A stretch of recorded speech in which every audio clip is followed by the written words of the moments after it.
All right, what is up, guys? Welcome back to Late Night Shots Podcast, episode 91. We got a big guest for you today. We got Iowa commit. We got Gabe Arnold. So, what's up, man? How are you doing?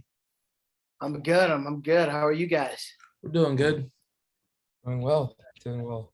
Derek, Good you to can hear. get into it if you want. Oh yeah. Before we get started, guys, I just want to give everyone a quick reminder. We're sponsored by Body Art Nutrition.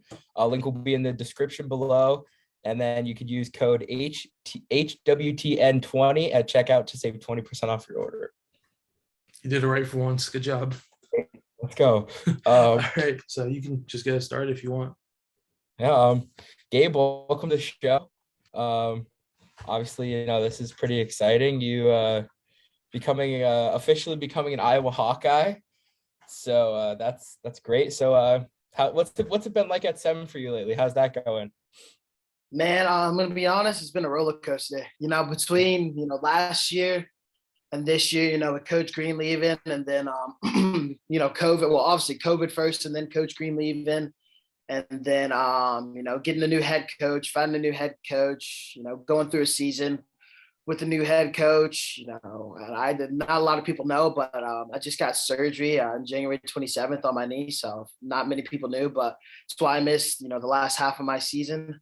So, I mean, it's been a roller coaster of highs and lows, but I mean, at the end of the day, I'm glad I came here, and I wouldn't trade this experience for the world. So Yeah, that was one of the things we had. Somebody had asked us, like we posted like a picture of you, and then we said like you were coming on the show tonight, and had like a couple of fans ask questions. That was one of them, was what influenced you to go to Wyoming Seminary instead of staying back in Georgia and wrestling there?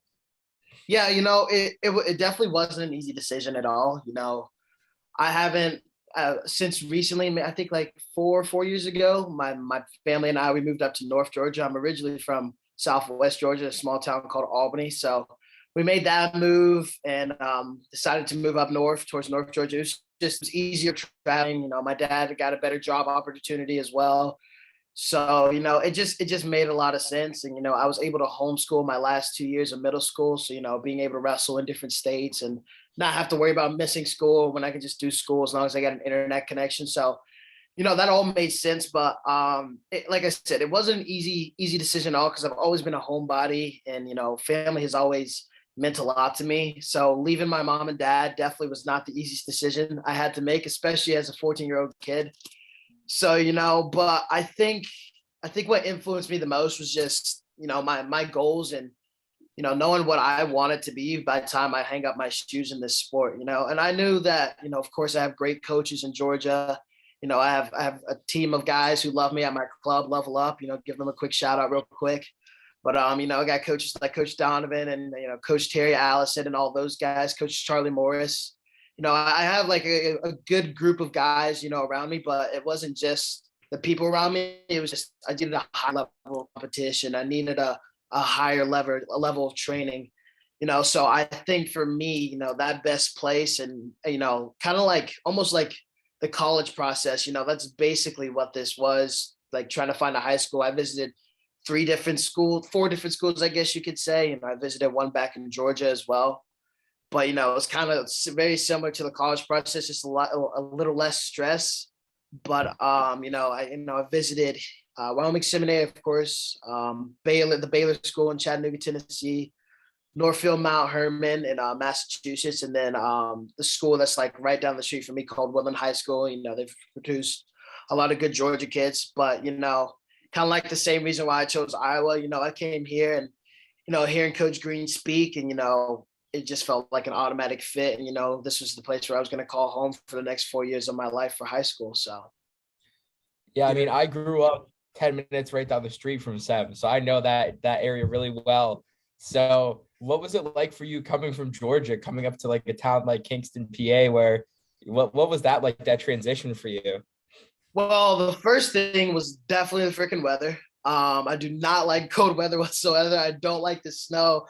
I'm not a big fan of it at all, especially like growing up in literally Southwest Georgia, where literally our coldest days are 50. So, it's like I came up here and like, I'm thinking like winter, I can get by with wearing shorts. Yeah, I made a very, very bad decision. I think it was definitely one of my worst decisions in high school that I've ever made to this day.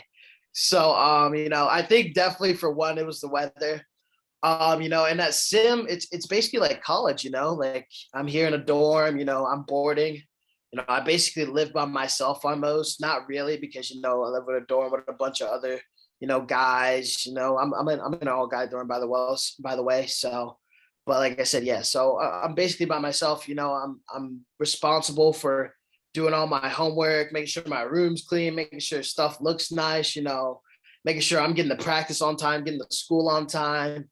That was definitely a big adjustment, and not only just the responsibility piece, but just time management became a really big thing here, because like I have to find time for, all right, the wrestling practice is this, I got to get schoolwork done.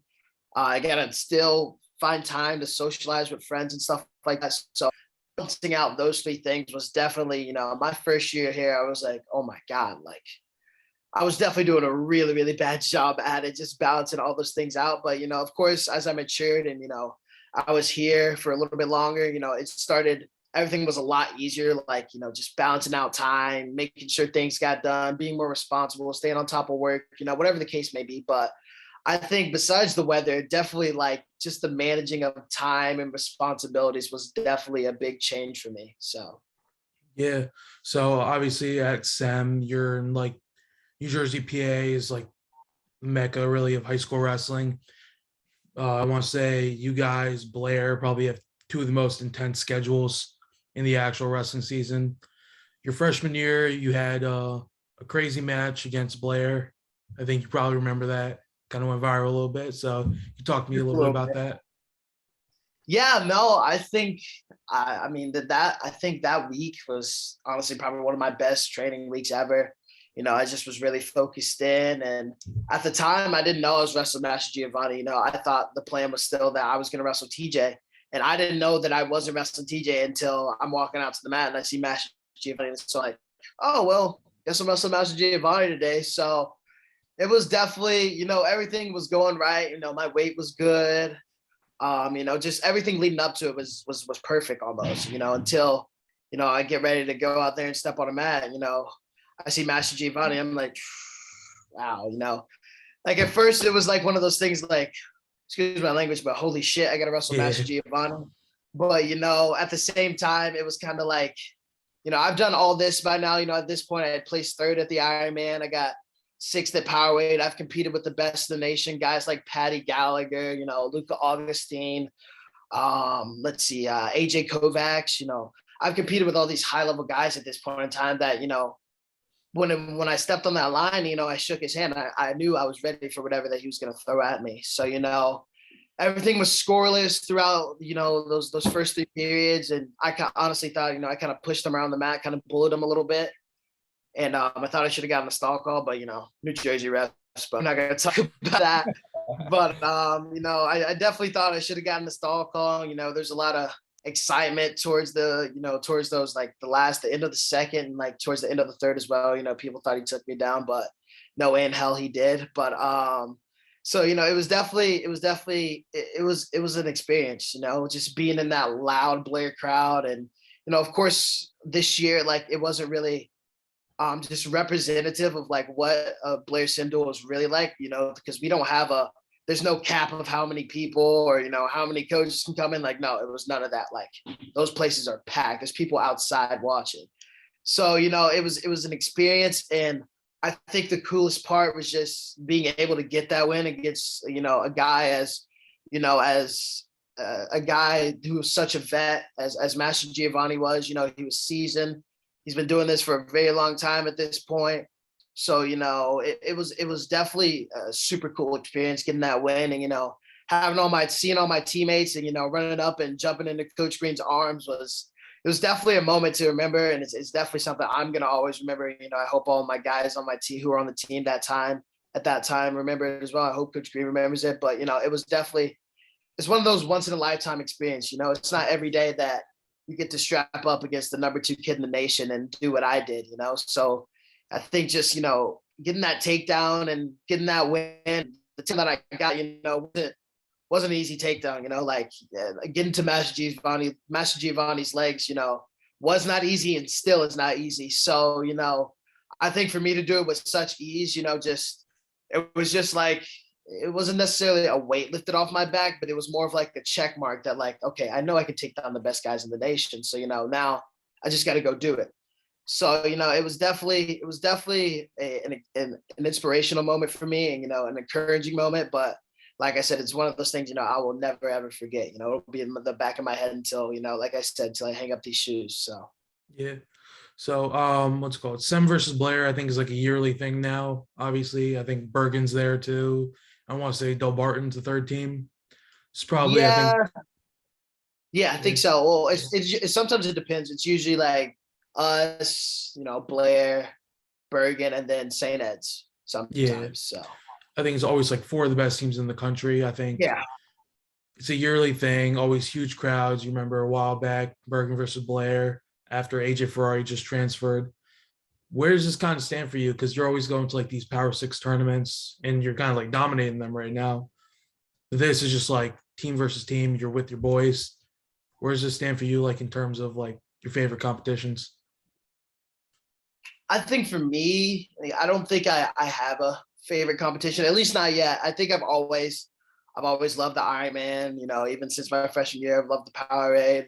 But I think a tournament that I would have to say is probably my favorite, that I love competing at, and I love competing with my guys at, and I love the camaraderie, is definitely Prep Nationals. Like, of course, like, especially, that first day, it's not a lot of competition. You're going to have those few matches where, maybe there's that one kid from that one school that you've never heard of, and he's actually really good, and he's going to give you a run for your money. But I think Prep Nationals is just, it's not comparable at all. The three best teams, us, Blair and Malvern.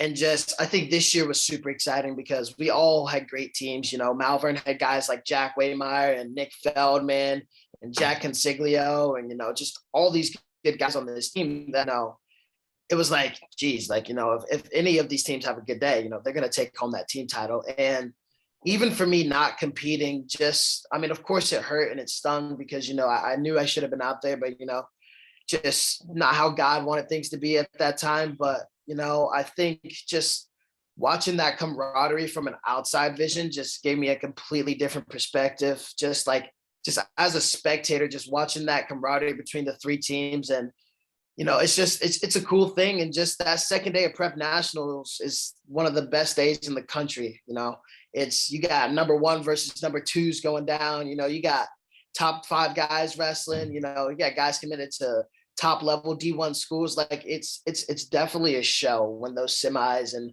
finals rounds come on. So I would definitely have to say competing in Prep Nationals is definitely, one of my favorite tournaments to compete in. And it caps off, the folk style season. So winning that is always like, season's done. It's just a good feeling and end your season on a high note. So Yeah.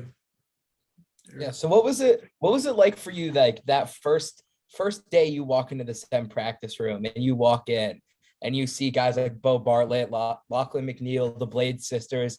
Like, what was that like for you, just seeing all these incredible athletes that you kind of watched as obviously you grew up, because a lot of those guys are around your age and they were competing at the same time. So what was it like for you when you finally realized like you were part of a super team? Like, at one point your team was just stacked with the lineup, up and down. The complete lineup was insane. Yeah, no, definitely looking into the room, it was a lot better than actually wrestling them, because those guys are no slouches at all. I remember vividly my first day, and Bo made it a point to headlock every freshman. And when I say he made it a point because everyone got headlocked, including myself. So, and it wasn't like one of those sag headlocks. No, it was like one of those headlocks, just like boom, and you're looking at the lights before you know it. So, it definitely, it's like I said, it was an experience, being with all those guys. And like, it's so crazy because just being a part of that team was one of the coolest things to me, and competing alongside these guys that, to be honest, these guys I looked up to, like Bo Bartlett, like, I looked up to Bo Bartlett. I still look up to Bo Bartlett. Bo Bartlett's one of my brothers, talk to him all the time. It's just like these connections that, you think that they would just fizzle away. Like, but at the end of the day, like, I'm still really good friends with all these guys that were here my freshman year, Lackland McNeil, Connor Keeveman, Colby, me and Colby are going to the same school now. Brendan Cern, it's just all these guys that were on that team that freshman year. That was just, one of the best teams in, school history.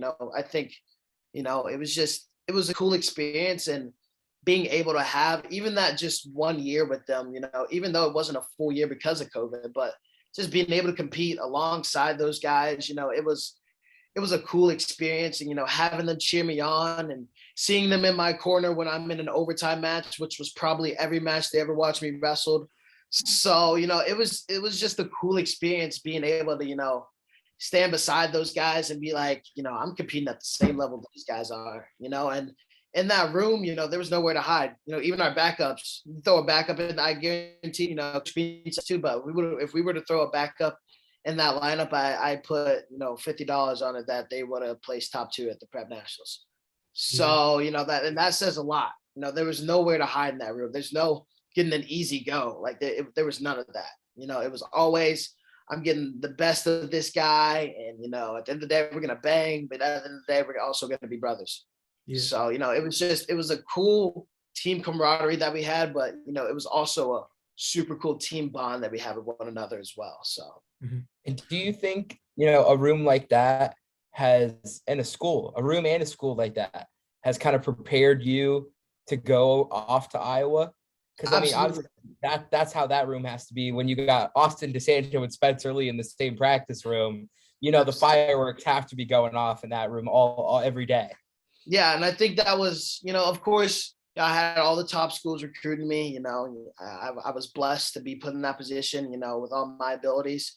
I was definitely blessed, but I think just having that freshman year in mind, and, I think I performed really well because I dotted all my T's and crossed, or crossed all my T's and dotted my I's. But I think it was just knowing that that's what made me the best in the nation, was something that pushed me to go to Iowa, because I know those guys and those coaches are going to hold me to the absolute highest standard possibly, not just on the mat, not just about my wrestling ability, but, the same way Coach Green did it, just in the classroom, being a good person, being a part of that Iowa community, the same way as it is being a part of the SEM community, just all these little things that, some people don't think matter, but, they definitely do. And, when all these things for me, when all these things are checked off, I'm doing the best in the classroom, I'm doing best in my community, the best in the dorms now, I know when all those things were checked off, I was going to be competing at my absolute best. I was going to feel my best, and, and I was going to look good while doing it. So. Yeah. So obviously, you and Kobe Franklin are committed to Iowa, and honestly, you two could be seeing, the starting lineup soon. So what would you feel about like the whole Carver Hawkeye Arena? Because I remember seeing the pictures on your Instagram. You're sitting there with I want to say Aaron Costello's. Like, what's the environment like, and what makes it different than, let's say, Penn State, Oklahoma State, or like one of these other storied programs? It's unexplainable. It's Carver Hawkeye Arena is truly an experience, and not even just if you're competing. I can't wait till I'm that guy running out of the the tunnel, and I got Tom and Terry sitting there, just hyping me up and getting me ready for my match. I cannot wait. But I think seeing it as a spectator, this is my first time being the Carver Hawkeye. I've never had that experience of watching those guys compete and, hearing all those fans scream and yell stalling every 2 seconds a guy backs up. Like it's unexplainable, man. And just being in that atmosphere, I can tell that being around all these people, they love wrestling and they love this sport. The state of Iowa is a wrestling state. They love that sport, and, they will do whatever it takes to cheer for their best guy, whether it's cursing out the ref, cursing out or the wrestler that was wrestling against them, cursing out a fan who was against them. It did not matter. It does not matter. It just that atmosphere is just unexplainable, to be quite honest with you. So, and I'm sure the fans were excited to see a guy like you walk in the Iowa t-shirt, sitting in the crowd with with the guy that they knew. I'm sure there was a lot of excited fans when they noticed that you were in the crowd there. Definitely, and it was a super cool experience. Just to like have people know my name, just like, I can't wait to see you in that black singlet, just having these people come up to me and just, tell me that, it confirmed all the right things for me. And it told me that I was in the right place. This was the place where I wanted to spend 4+ years of my life. And, I had no second guesses about making, my commitments at the University of Iowa. And I still don't to this day. People can say they perform badly at Big Tens and, NCAAs, and I could honestly care less.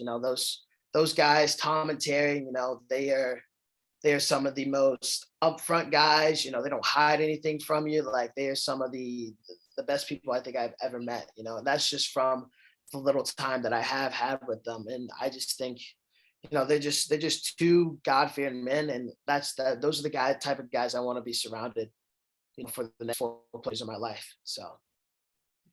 So going back to you going to Iowa with Kobe Franklin, guy you wrestled with through majority of your high school career. So what does that mean to like take that bond and compete with like one of your boys at the next level? You're gonna be there for next 4 to 5 years? Yeah, it's super cool, to be honest with you. Me and Colby kind of have been on this journey get together since my freshman year. One of our two coach that we have in common is Coach Greg Hagel, and my freshman year and even my sophomore year and even still now, he's always been willing to train me and Colby. He's always put us through super tough workouts where we're like, oh my God, like I can't do anymore. And then he's always been right there, get back up.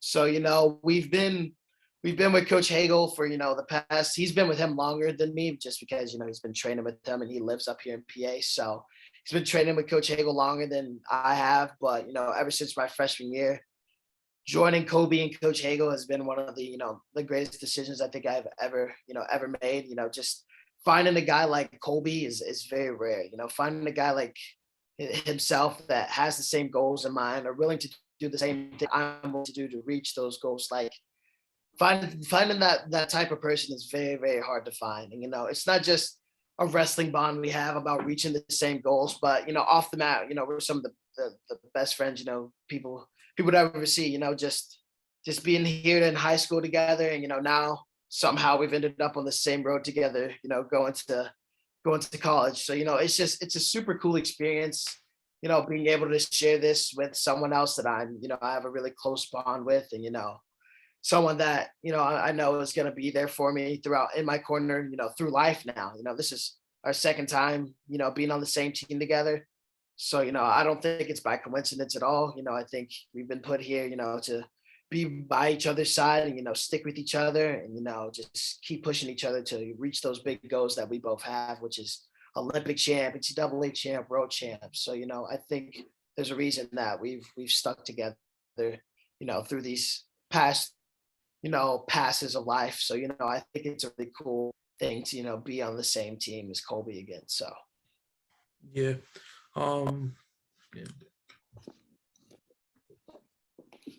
So, I mean, I feel like that's definitely is gonna 100% help your your adjustment to being from. I mean, obviously for you got to make that big adjustment to being in PA from Georgia. Now you got to make the adjustment from going to Georgia to PA to Iowa. So I'm sure having Colby there will definitely help you a lot. Just so like you 100% know you have somebody there that you can relate with and kind of talk to about what you're going through at college. But I mean, we'll just might as well, while we're here, touch a little bit on your not over yet but pretty fantastic career that you've had so far at STEM. So I mean, ranked number 5 in your weight class and number 12 in the country. I mean, that's got to be crazy for you to see, to know that you're a top 20 guy in the country, in general. Yeah, definitely in my heart, number 5 in my weight is definitely not where I want to be, especially considering when I have wins over every single one of those top guys. But, we talked about it earlier. We were like, he's not number 5, but definitely not. But, it's one person's opinions against another. You're going to look at that rank and then you're going to look at someone else's rank and it's going to be completely different. So, I don't think it matters. I don't think it matters at all. But at the end of the day, I'm definitely proud of the work that I've put in, the body of work. But I know that it's not over yet. I still got one more year of high school left, and I'm gonna make it count. I'm gonna make this cadet world team at the end of April, and I'm gonna go win a world title, and everything after that is gonna be a complete story. So the terror that I'm gonna run from the beginning of April till I graduate, it's gonna be a really, really scary terror. I don't think I'm gonna do a lot less talking about it because just I think my wrestling, I'm gonna let my wrestling and stuff, do the talking for me. But I think having this injury and getting this surgery done and missing the last half of my season was definitely a rough patch for me to get through. This is my second knee surgery now, but I think it's made me so much stronger. Just not even obviously physically because I got a way better working knee now, but just mentally as well. Like even with a completely torn and displaced meniscus, I was able to go and become the number one guy in the nation. I think now with having a healthy knee and, feeling better about the way I'm competing and knowing I don't have to limit myself because, I have this injury, I think I can do amazing things now. And I think I know that I'll be able to do amazing things. And I think matches from here on out are going to look completely different. They're going to see a real different side of Gabe Arnold. And, I can't wait to put on a show again, for the people who love to watch me and even for the people who hate to watch me. So, I honestly cannot wait. I cannot wait to step back on those mats again. It's just, like I said, it's going to be a story. So I can't wait for it. Yeah. We definitely might have to make our way down to watch a Wyoming Seminary duel next season. We definitely absolutely. I would definitely want anyone and everyone to come. So anyone who's watching this, definitely bring your way to Kingston, PA, whenever that Sim versus Blair duel is. So, like I said, hey, 5 minutes down the street from my house, so we might have to. And then go visit some family, and then come watch some good wrestling. Yeah, sounds good, man. We'll have to make a trip down, but I mean, you've done it all, already. Where your career's at, you've done what kids dream of doing. 2 prep national titles, you won freestyle nationals. Like, what is that like to you? And then that's not even counting the Ironman, the Powerade, all those other crazy tournaments that you've just gone through and just terrorized. What's that like for you? If you could think back to when you were a little kid, like if you would have imagined your career becoming what it is. I mean, it's definitely, like I said before, this is a blessing. I've been, God's put me in this position, and with all these talents that I have, it's just a blessing, and it's surreal. I even at a young age, I didn't start wrestling until my 4th grade year. So it's kind of been a short journey compared to a lot of kids, but at the same time, it hasn't really been a short journey. But I mean, just the amount of time I've put in, my parents have put into me, all the coaches down the road who just drilled their philosophies into me and just they've believed in me. I think it's crazy, man. It's just crazy how everything has unfolded. And, I think, it's just, like I said, it's just crazy to believe that at one point in time, I was this cringy kid on Instagram whose dad would post them all the time, this fat little tubby kid doing shots on a dummy. Now I'm the number 5 guy in the nation, number 1 in my head, of course. But, it's just crazy how, God works in just these crazy ways, and he has these weird ways of doing things, but, he's done it. And, I'm put in that position that I am today, and it's surreal, man. And just, I hope just, kids who are in small towns right now are able to look up to me and, see me as a role model, and, I hope it inspires them to not be me, but be better than me, just to go do the things that they want. If they really love a sport, go pursue that sport and go be the best you can at it. Whatever it takes, no matter how many hours you got to put in, no matter how much you got to beg your parents to take you to a tournament or, just this game or whatever the case may be, or, please spare that extra money that you have to just put me in this sport, and I promise I won't disappoint. I hope I am inspiring kids, I hope I'm inspiring that next generation to, want to be better and, just to follow the path they think is the right path, because your heart's never going to steer you in the wrong way. So, I hope I hope I am that inspiration that some kids need. So Yeah. So obviously, going back to your whole Iowa thing, we talked about the culture there, the coaching, all that's what's led this program up to where it is right now. Are there any wrestlers in specific that maybe influence your choice a little bit more to go there, or maybe you're looking forward to working with, either in the practice room or the Hawkeye Wrestling Club? of course, there's all great guys there. Guys like Alex Marinelli are going to be staying. Just really just all the guys around my rate. But I think if there's one guy I'm definitely looking forward to wrestling with and training with is obviously Colby again. I miss Colby, and he's been one of my best training partners, but definitely Patrick Kennedy. On my official, I got the opportunity to, wrestle with him. And, if the NCAA is watching, no coaches were in the room. So just letting them know. But I think just, wrestling with him, I mean, he's a super cool guy. He's done, he's done a lot better than me, in his high school years as well. So, he's beaten guys like Alex Facundo, he's beaten these big, household names, I guess you could say. And, he did it almost with ease. So, this guy's definitely, he's a vet. He knows what he's doing. He's good at what he does.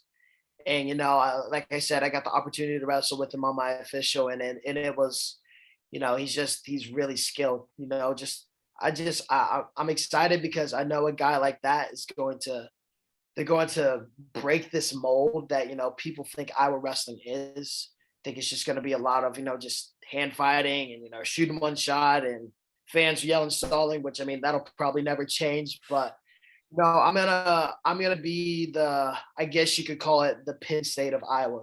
I'm going to change the game. We're, my class, and, even this class before me, they're going to set the path, and we're just going to continuously follow it. And, for years and years after this, we're going to make Iowa wrestling a staple, and we're going to make it a dynasty. We're going to turn that program back into a dynasty when Gable was there, and that's what Tom and Terry has done with the recruiting they have done. And, I honestly, I can't wait to compete again alongside my class and the class before me, all the guys that are there now.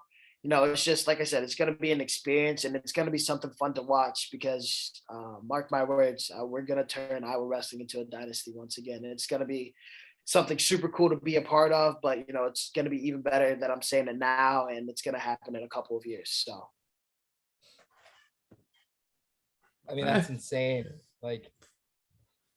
Just hearing you talk about that, it's just crazy.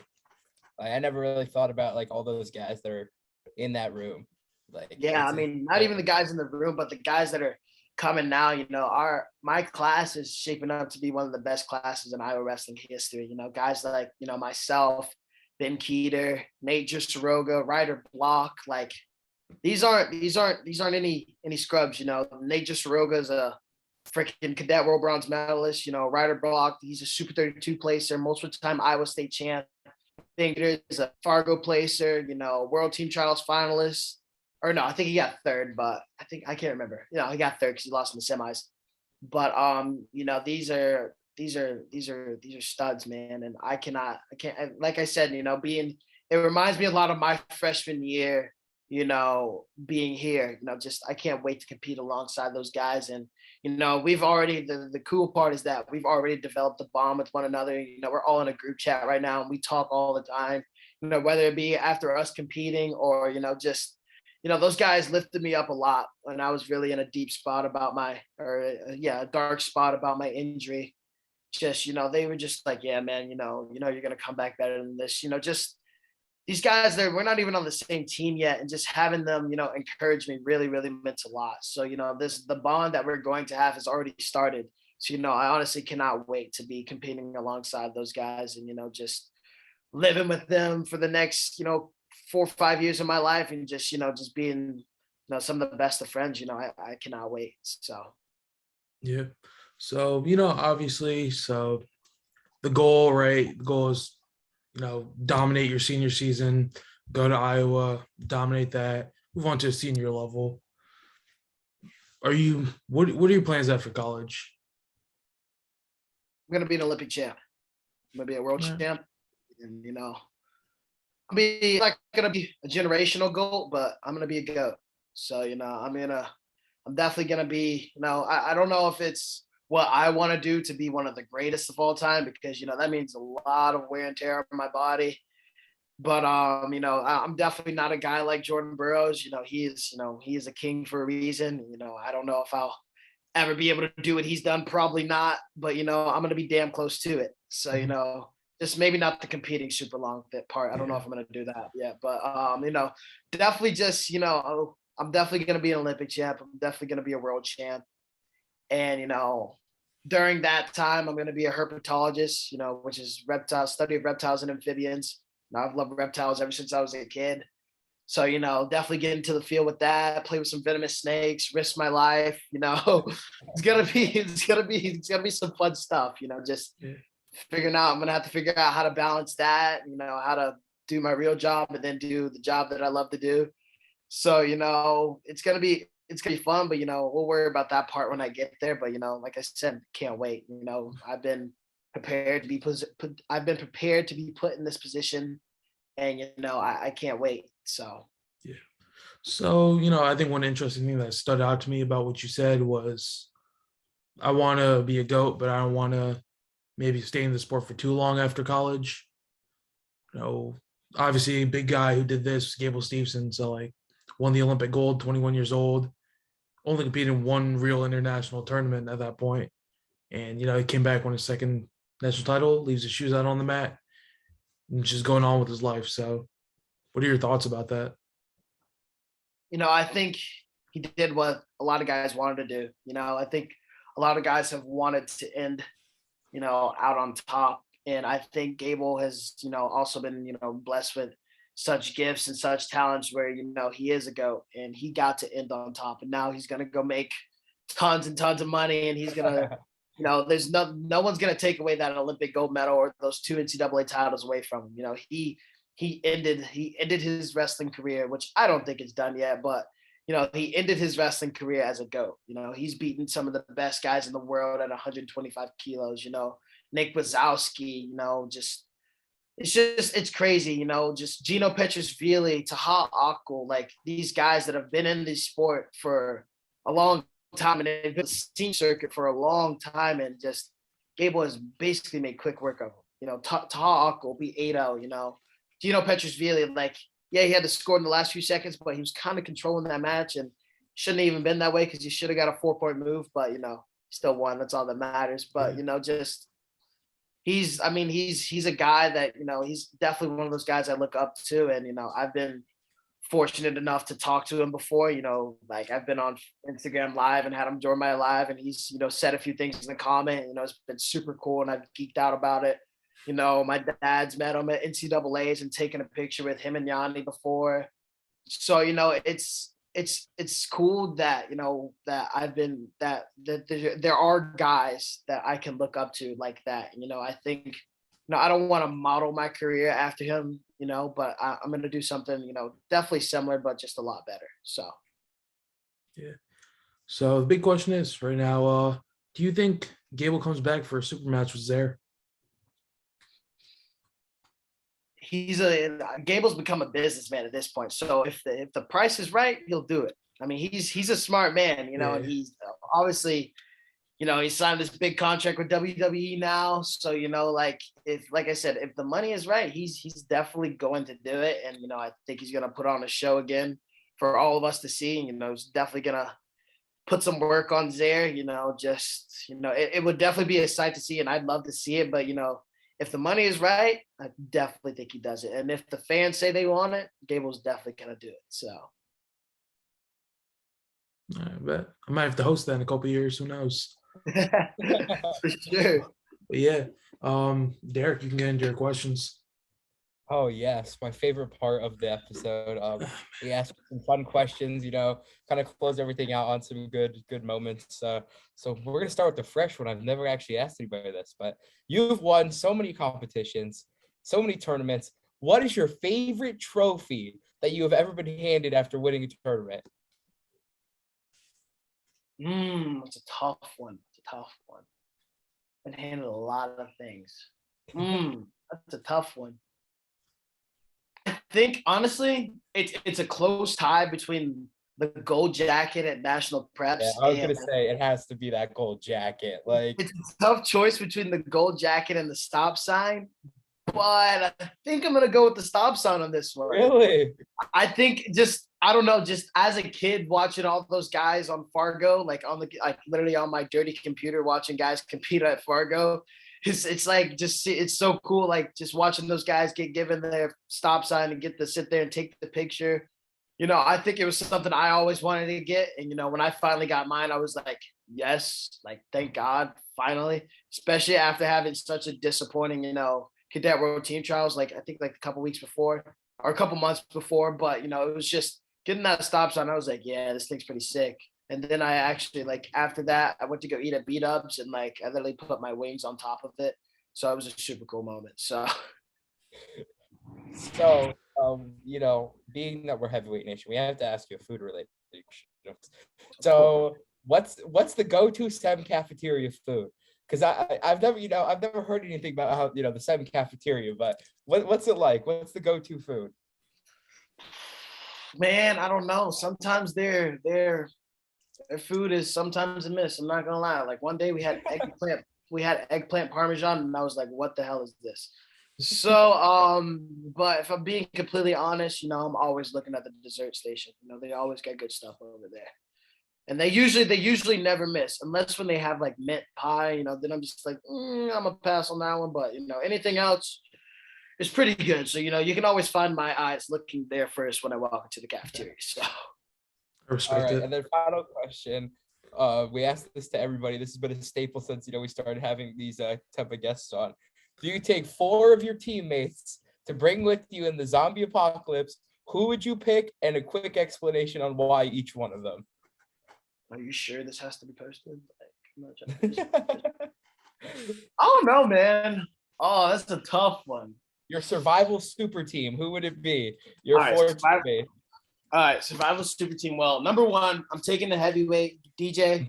DJ's coming with me. I'm taking the heavyweight, because I got to have someone who's bigger than me there. I got to have someone who's, ready for battle. So, I'm definitely going to take DJ. Next, I'll take Brady Colbert. He's probably like 6 foot. He's also from the South, just like me. So I know he knows his way around a rifle or whatever the heck he's given. So, I'm gonna take him. Like I said, he's 6 foot, so I don't have any worries about that. So he's coming with me. Let's see, I got 2 more. All right, I gotta make these count. Can't piss off anybody tonight. Let's see. 2 more. I'm gonna take Chris Crawford because that kid is fast as all get out. So if I need him to dart to like the vehicle and then drive it back, I don't know how good his driving skills is, but if he needs to dart to the vehicle and drive it back and we all get in, I know we're going to be good, and there's no way he's going to get beaten because he's just going to dart through the crowd of zombies. So, and that leaves me with one more.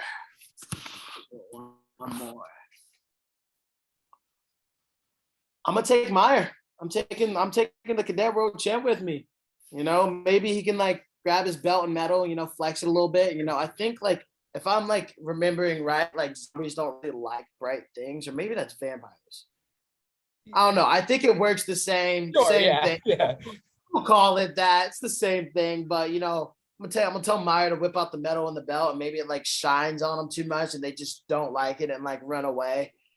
So yeah, that's my 4. I'm gonna take DJ, Brady, Chris, and Meyer. Those are my top 4. I think I'm gonna be looking pretty good. So I'm honestly surprised we didn't hear a Colby Franklin shout out there. I know. Yeah, I was gonna say. But he's not here. He's not here anymore. So I'm like, I'm giving the guys on my team now the benefit of the doubt. Yeah. Colby knows I still love him. If we were at Iowa together, I'd definitely take him with me. But he's not here. So. Yeah. Well, guys, Gabe, it was great talking to you. We will definitely have to have you on again later down the line during your NCAA career. I'm sure you'll get another message from us to come back on so we can, catch up. But maybe you'll see both of us in the crowd at one of your STEM duels this upcoming season. Tell me, you guys give me a text. I'll make sure to get you tickets. You ain't gotta worry about getting in. So. All right, sounds good, man. We'll have to reach out to you if we find the time. In our crazy schedule, we will definitely make an appearance at a STEM duel. Yeah. So It was a pleasure. Definitely a pleasure. Thank you guys for having me so much and let me talk. Sure. Thanks for coming on. So, Of course. yeah. So it's been episode 91 of Late Night Shots. We'll see you guys again next time.